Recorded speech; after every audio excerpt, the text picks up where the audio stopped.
रहे हैं अपनी केमिस्ट्री की प्रेप वन की क्लास, जिसमें हम देखेंगे पहला chapter basic concept of chemistry. तो इसमें हम कुछ क्वेश्चंस देखेंगे जो हाईली चांसेस है हमारे 2026 नीट में आने के। सबसे पहला अणु जो होता है वो बराबर किसकी होता है, मोल गुणा में अवोगाद्रो संख्या। और मोल क्या होता है, W/m गुणा Na। यानी कि हम ये कह सकते हैं कि जैसे जैसे अणु बढ़ेंगे वैसे वैसे मोल हमारे बढ़ेंगे, यानी कि मोल जो है समानुपाती अणु के हैं, अणु संख्या की। ठीक है, तो अगर हमें एक ऐसा सवाल आ जाए कि जिसमें अणु बताने हो कि किसमें ज़्यादा है, मोल बताने हो, तो वो जिसमें मोल या अणु ज़्यादा होंगे उसमें हमारे वो ज़्यादा होंगे, यानी उस पदार्थ में।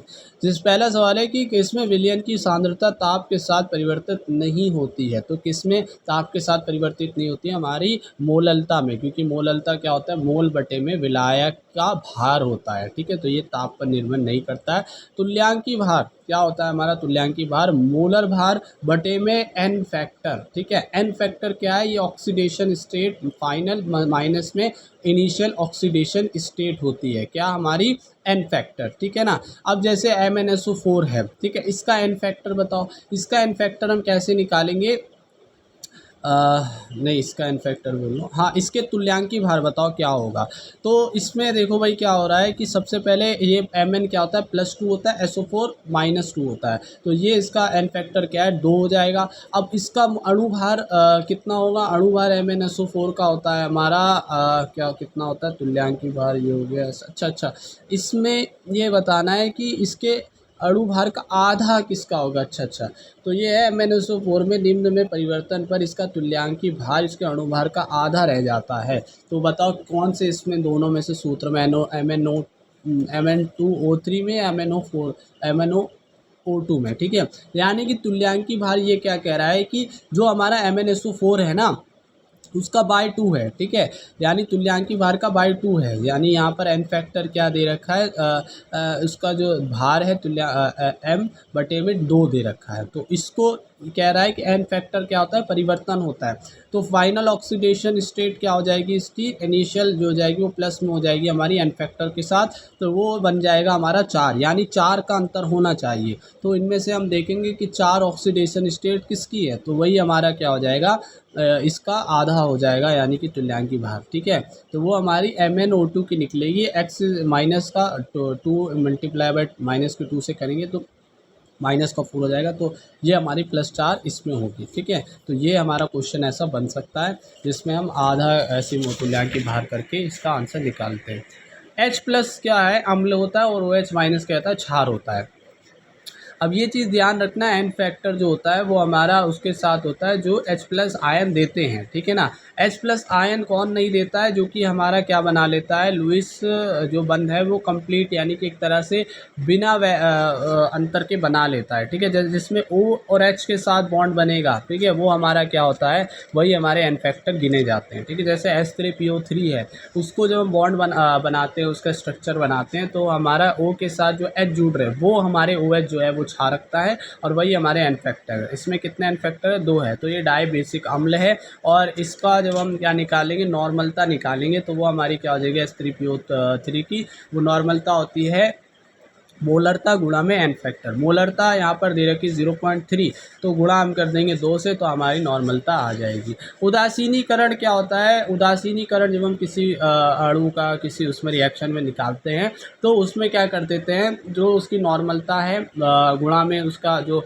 आयतन है पहला, उसको बराबर कर देते हैं एसिड का N2V2 बेस के। ठीक है ना, तो इससे हम क्या निकाल सकते हैं, उदासीनीकरण निकाल सकते हैं आपस में। ठीक है ना, जैसे यहाँ पर है ऑक्जेलिक अम्ल डाइहाइड्रेट दे रखा है। ठीक है, वो क्या होता है हमारा ऑक्जेलिक अम्ल डाइहाइड्रेट, यानी डाइहाइड्रेट H2 हो गई, 2H2 हो गई, और हमारी ऑक्जेलिक अम्ल हो गया COOH, और ये हो गया वोल्टोइस। ठीक है, तो ये इसका जब हम देखेंगे क्या अणु भार, तो 126 ग्राम है, और इसका एन फैक्टर जब हम निकालेंगे तो OH कितने यहाँ पर निकल रहे हैं, 2 निकल रहे हैं, तो हमारा एन फैक्टर क्या हो जाएगा, 2 हो जाएगा। अब इसका क्वेश्चन है कि 6.3 ग्राम COOH वोल्टोइस 2 और 2H2O का 250 ml जलीय विलयन बनाया जाता है। इस विलयन के 10 ml को पूर्ण उदासीन करने के लिए 0.1 नॉर्मलता NOH का आयतन होगा। तो यहाँ पर हमें सारे मान दिए गए, इसका भार दिया गया, इसका अणुभार दिया गया, इसका हमें आयतन दिया गया है, और बाद वाले का क्या पूछ रहा है हमारा,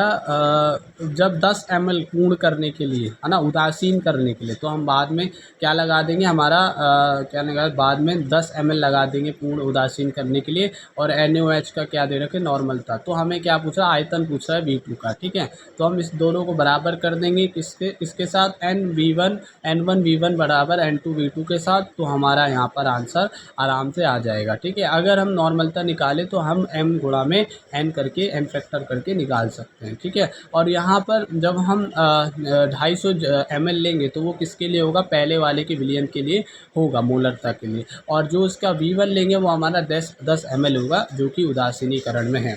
और V2 हमारा आंसर आ जाएगा 40 ml। अब हमारा है कि Me जो यानी कि इलेक्ट्रॉन का जो मास है वो कितना होता है, 9.1 गुणा 10⁻31 kg होता है। और जो प्रोटॉन है उसका होता है 1.67 गुणा 10⁻27 kg होता है, ठीक है।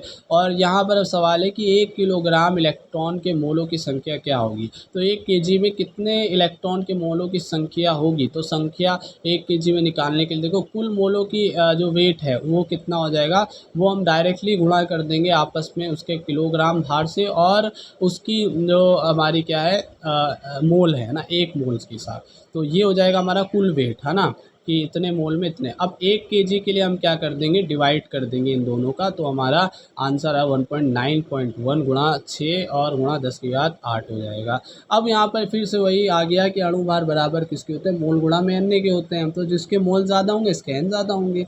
अब यहाँ पर एक और चीज़, जैसे हमारा था नॉर्मल था और उसका वॉल्यूम बराबर N2 और V1 था। इसी तरह से यहाँ पर हम कह सकते हैं मोलरता V1 और मोलरता V2 भी बोल सकते हैं। और अगर हमें इसका आपस में मिश्रण कर दिया जाए तो वो क्या बन जाएगी, M1V1 प्लस M2V2 बराबर हो जाएगा M फाइनल और बी फाइनल के। तो यहाँ से हम क्या कैसे क्वेश्चन कर सकते हैं कि 2 मोल दे रखे मोलरता दे रखी है HCl की 250 ml के साथ 0.5 मोलर दे रखा है हमारा HCl 750 ml मिलाने से प्राप्त विलयन की मोलरता। तो बी भी दे रखा है, M भी दे रखा है, तो हम फाइनल बी निकाल सकते हैं। फाइनल M हमें निकालना है मोलरता, तो वो हम आराम से निकाल लेंगे।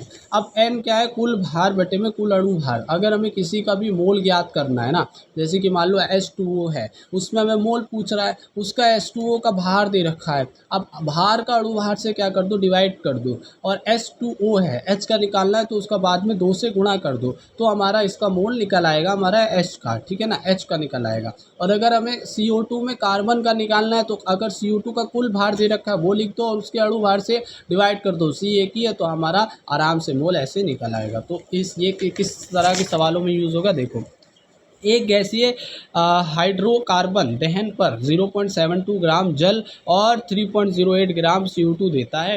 हाइड्रोकार्बन CxHy का मूलानुपाती सूत्र बताओ। तो मूलानुपाती सूत्र निकालना है, जो कि XCxHy हमने मान लिया, वो CO2 और H2O दे रहा है, ठीक है। हमें यहाँ पर क्या निकालना है, C और H से हमें मतलब है, इनके मोल निकाल लो। मोल जब हम निकाल लेंगे तो हमें इनका पता लग जाएगा, मूलानुपाती सूत्र होगा कैसे, देखो NC हम निकालेंगे, उसका जो भार दे रखा है और उसका अणु भार से हम क्या कर देंगे, 44 CO2 का होता है, तो वो हम क्या कर देंगे, डिवाइड कर देंगे। C एक ही है तो हमारे इसके मोल निकालना है। H का भी इसी तरह से निकल आएगा, बाद में हम इंटू 2 कर देंगे, तो ये हमारा 7 और 8 इसका जो है रेशियो आ जाएगा, यानी कि मूलानुपाती सूत्र C7H8। अणुओं की संख्या जो होती है, फिर से वही मोलों की संख्या के समानुपाती होता है, क्योंकि इससे सवाल बनते हैं। जैसे देखो यहाँ पर एक विशेष गैसीय मिश्रण में ऑक्सीजन और नाइट्रोजन के द्रव्यमानों का अनुपात 1:4 है, इनकी अणु संख्याओं का अनुपात क्या होगा। तो यहाँ पर अणु संख्याओं का अनुपात पूछा है, क्या देकर, द्रव्यमानों की उसका अनुपात देकर। तो द्रव्यमान को हम क्या कह सकते हैं, जैसे यहाँ पर हम ये कह सकते हैं कि मोल जो होते हैं वो अणुओं की संख्या के समानुपाती होते हैं। तो अगर हम मोल निकाल लें तो हम समझ जाएंगे, भार दे रखा है और हमें N2 और O2 पता है, ठीक है, उसका अणु भार पता है, तो हम यहाँ पर दोनों का NO2 अगर हम मोल निकाल लें दोनों के रेशियो का, तो वही तो हमारा क्या होगा, अणु होगा, यानी कि अणुओं की संख्या होगी, ठीक है, उन्हीं का रेशियो होगा। तो हम डायरेक्टली मोल का प्रोपोर्शनल निकाल लेते हैं, NO2 बटे में N2 निकाल लेते हैं, ठीक है। तो हमारा रेशियो आराम से आ जाएगा जाएगा 7:32। अब यहाँ एक रिएक्शन दे रखी है 1M2CO3 प्लस 2HCl मिलेंगे तो 2MCl प्लस 1H2O और 1CO2। 1 जो मैं कर रहा हूँ वो क्या है, हमारा मोल है, यानी कि एक M2CO3 से 1 मोल CO2 बन रहा है। तो इसका मतलब ये दोनों बराबर है। अगर हम इसका मोल निकालें तो वो उसके मोल के बराबर होगा। ठीक है, जैसे कि यहाँ पर क्वेश्चन है कि एक कार्बोनेट M2CO3 है हमारा के 1 GM को, यानी एक ग्राम को HCl के आधिक्य में अभिकृत किया जाता है और उससे इतना मोल जो है CO2 पैदा होता है, तो M2CO3 का मोलर द्रव्य। इसकी जब हम रिएक्शन निकालते तो वही 1M2CO3 का मोल बराबर है 1 मोल CO2 के। तो हम क्या कर सकते हैं, हम इन दोनों को बराबर करके, है ना, जैसे भार बटे अणु भार होता है तो वो बराबर किसके, इसके इतने मोल के हैं तो वो उसकी के मोल के तो बराबर है हमारे M2CO3 के CO2 के। तो हम इसको बराबर करके हम क्या निकाला, हम मोलर द्रव्यमान M2CO3 निकाला तो हम मोलर द्रव्यमान आराम से निकाल लेंगे जो कि 84 आ जाएगा। प्रतिशतता संगठन क्या होता है, हमारा प्रतिशतता संगठन होता है कि जो भी हमारा भार दे रखा है उसको हम कुल जो अणु भार है, परमाणु भार को कुल अणु भार से क्या करते, डिवाइड कर दो और उसका 100 से गुणा कर दे तो हमारा प्रतिशतता संगठन आ जाएगा। जैसे कि मोल के आधार पर मीथेन में कार्बन की प्रतिशतता संगठन होगी तो मीथेन है वो अणु भार हो जाएगा हमारा कितना है 16। ठीक है, और जो हमारा जो कार्बन है वो कितना है हमारा, यहाँ पर कार्बन है हमारा 12। ठीक है, तो 12 बटे में 16 गुणा 100 कर देंगे तो हमारा प्रतिशतता आ जाएगी 75% क्या है, कार्बन है। और हाइड्रोजन तो हल्का होता है तो वो हमारा कितना 25% आ जाएगा। तो अभी हमारा इतना होगा।